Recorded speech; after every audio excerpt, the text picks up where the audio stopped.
मुझे कोफा वालों मुसाफिर न समझो, मैं आया नहीं हो बुलाया गया हो।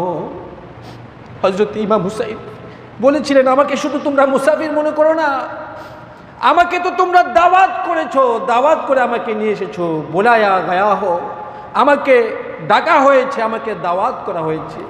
মেহমানের সাথে কোন ধরনের অত্যাচার জুলুম, এটা কেমনি করে তোমরা করতে পারলে?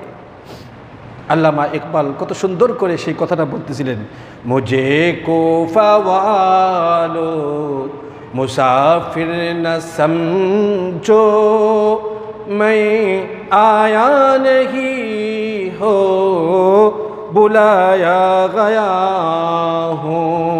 जोरे बोलें अल्लाहु अकबर। के मेहमान बना कर सताया गया हो, मैं रोया नहीं हो रुलाया गया हो। হযরত ইমাম হুসাইন সেদিন বলেছিলেন যে আমাকে তো মেহমান করে দাওয়াত করা হয়েছিল। কে মেহমান বানাকার, যে মেহমান বানায়া আমাকে এরকমভাবে তোমরা দাওয়াত করেছো, দাওয়াত করে আমাকে মেহমান বানায়া সাতায়া গায়া হো, আমাকে কষ্ট দেওয়া হয়েছে, আমাকে তোমরা কষ্ট দিয়েছো, আমার উপর অত্যাচার করেছো।